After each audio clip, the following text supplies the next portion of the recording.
नमस्कार मित्रांनो, आपल्या सर्वांचं स्वागत आहे आजच्या नवीन व्लॉगमध्ये। तर मित्रांनो, नवरात्री आणि घटस्थापनेला सुरुवात झालेली आहे कालपासून। आणि आज आपण पाहणार आहोत देवीच्या पूजेसाठी वापरली जाणारी तरवाड या वनस्पतीची फुले। तर मित्रांनो, तरवाड ही वनस्पती ही मोस्टली माळरानावर किंवा ड्राय भागामध्ये आढळते आणि देवीच्या पूजेसाठी ही वनस्पतीची फुले जी आहेत ती वापरली जातात।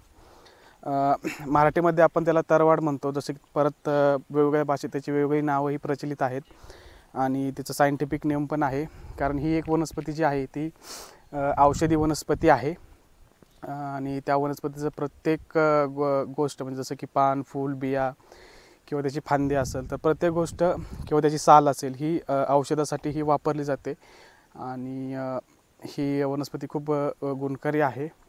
आणि या वनस्पतीची फुले जी आहेत जी की पिवळ्या रंगाची असतात, तर ती तेलंगणा या स्टेटची नॅशनल फ्लॉवर्स पण आहेत। तर चला मग बघूया आज त्या वनस्पतीबद्दल आपण। आणि आपलं जे शेत आहे त्याच्या आजूबाजूच्या परिसरात एक माळरान आहे, तर त्या माळरानावरच ही वनस्पती आढळते। तर चला मग बघूया।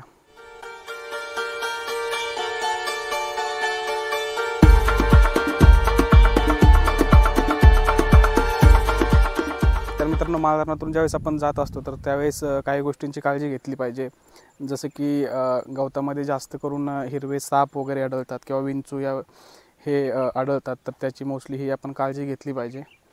आणि आपण जाता जाता एक छोटंसं जे वारूळ आहे जे मुंग्यांनी बनवलेलं आहे, तर हे आपल्याला पाहायला मिळतं। तर हे अशा प्रकारचे छोटंसं वारूळ आहे की ज्यामध्ये मुंग्या असतात आणि जे वारूळाचे जे होल आहेत तर त्याच्यामध्ये साप हेही सुद्धा काय काय वेळेस आढळतात, आपण पाहू शकता या ठिकाणी। तर अशा पद्धतीचं एक छोटंसं वारूळ आहे। पावसाळ्यामध्ये पाऊस पडून गेल्यानंतर माळरानावर गवत हे उगवतं आणि हे गवत हे गाईगुरांसाठी चाऱ्यासाठी वापरलं जातं। तर ही जी आहे ती आमची गाई आहे, देशी गाई। तर तिलाही आम्ही चरण्यासाठी असं माळरानावर बांधलेलं आहे, पाहू शकता तुम्ही।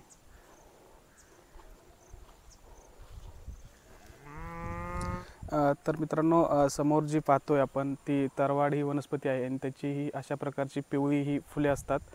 आणि या फुलांची माळ ही आपण देवीसाठी देवीच्या पूजेमध्ये वापरतो किंवा घटस्थापनेमध्ये किंवा घटाला रोज एक या फुलाची माळ ही आपण घालतो। आणि आमच्या इकडच्या भागामध्ये तर अशी पद्धत आहे की याच वनस्पतीची जी फुले आहेत तर त्याची माळ आपण देवीसाठी किंवा घटाला वापरतो। जसे की बाकीची जी फुलं असतात, झेंडू वगैरे, तर त्याची सुरुवातीला मे बी वापरत असतात, परंतु रोज या फुलाचा मान हा देवीसाठी किंवा घटाला असतो। तर आता या वनस्पतीची जी ही पाने आहेत तर ती पाने युरिनरी ट्रॅकच्या जे काही डिसऑर्डर असतील किंवा आजार असतील, जसं की लघवी ही अडकळत होत असेल, लघवीला जळजळ होत असेल किंवा कुठल्याही प्रकारची युरिनरी इन्फेक्शन जे आहे, तर ही जी पानं आहे त्या वनस्पतीची ती जर आपण पाण्यामध्ये भिजत 2-3 तास भिजत ठेवून नंतर ते पाणी आपण पिलो तर ते इन्फेक्शन कमी होण्यासाठी मदत होते किंवा लघवी जी आहे त्याला त्रास काही होत नाही। तसंच या वनस्पतीच्या ज्या बिया आहेत तर त्या बिया आपण जर वाटून पाण्याबरोबर सेवन केल्या तर मधुमेह किंवा ज्याला आपण डायबिटीस म्हणतो इंग्लिशमध्ये, तर त्या आजारावर पण नियंत्रण याच्या माध्यमातून मिळू शकतं। तर मधुमेहासाठी पण याच्या बिया या औषधी आहेत।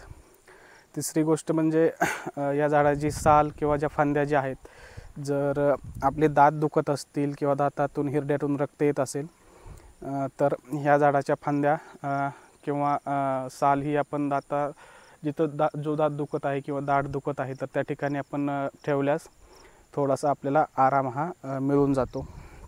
तर अशा प्रकारे विविध आजारांवर गुणकारी अशी ही वनस्पती आहे आणि याच्या प्रत्येक अंगाचा म्हणजे फूल, पान, बिया, साल या सगळ्या गोष्टीचा वापर हा औषधासाठी केला जातो। तर अशा प्रकारची औषधी ही वनस्पती आहे आणि ही ड्राय भागामध्ये जास्त करून आढळते किंवा माळरान जिथं असेल तर तिथं ही वनस्पती ही प्रामुख्याने आपल्याला असल्याचं दिसून येतं।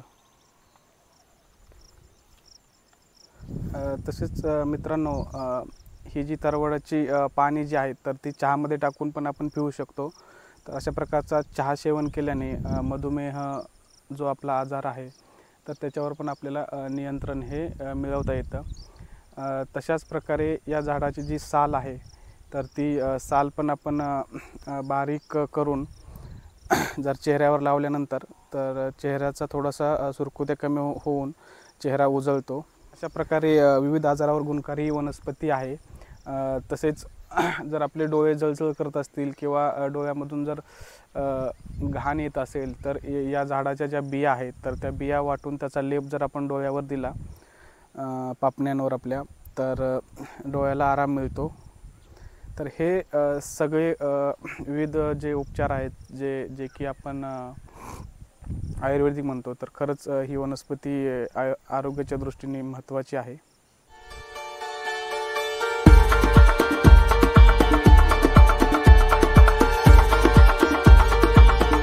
तर मित्रांनो, अशा प्रकारेची ही वनस्पती ही खरंच आरोग्यासाठी उत्तम आहे आणि ही जी वनस्पती आहे तर ही झपाट्याने नाहीसे होत आहेत. कारण माळरान वगैरे जे असेल तर ते सध्याच्या काळामध्ये राहिलेलं नाही किंवा प्रत्येक जे माळरान आहे ते माणूस शेतीसाठी वापरतो किंवा डोंगरदऱ्यामध्ये पण ही वनस्पती आढळते.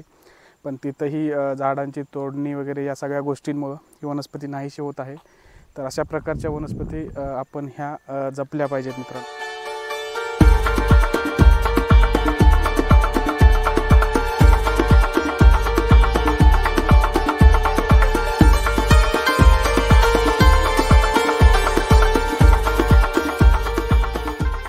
मित्रांनो, तरवाड्या वनस्पतीबद्दल थोडीशी माहिती सांगण्याचा हा माझा छोटासा प्रयत्न होता. तर तुम्हाला जर ही माहिती आवडली असेल तर तुम्ही चॅनलला लाईक करा, सबस्क्राईब करा आणि या चॅनलवरचे बाकीचे व्हिडिओ जे आहेत ते तुम्ही एक्सप्लोर करू शकता. तर मित्रांनो, याच नोटवर आजचा व्लॉग आपण इथं संपवूया. धन्यवाद. जय हिंद, जय महाराष्ट्र.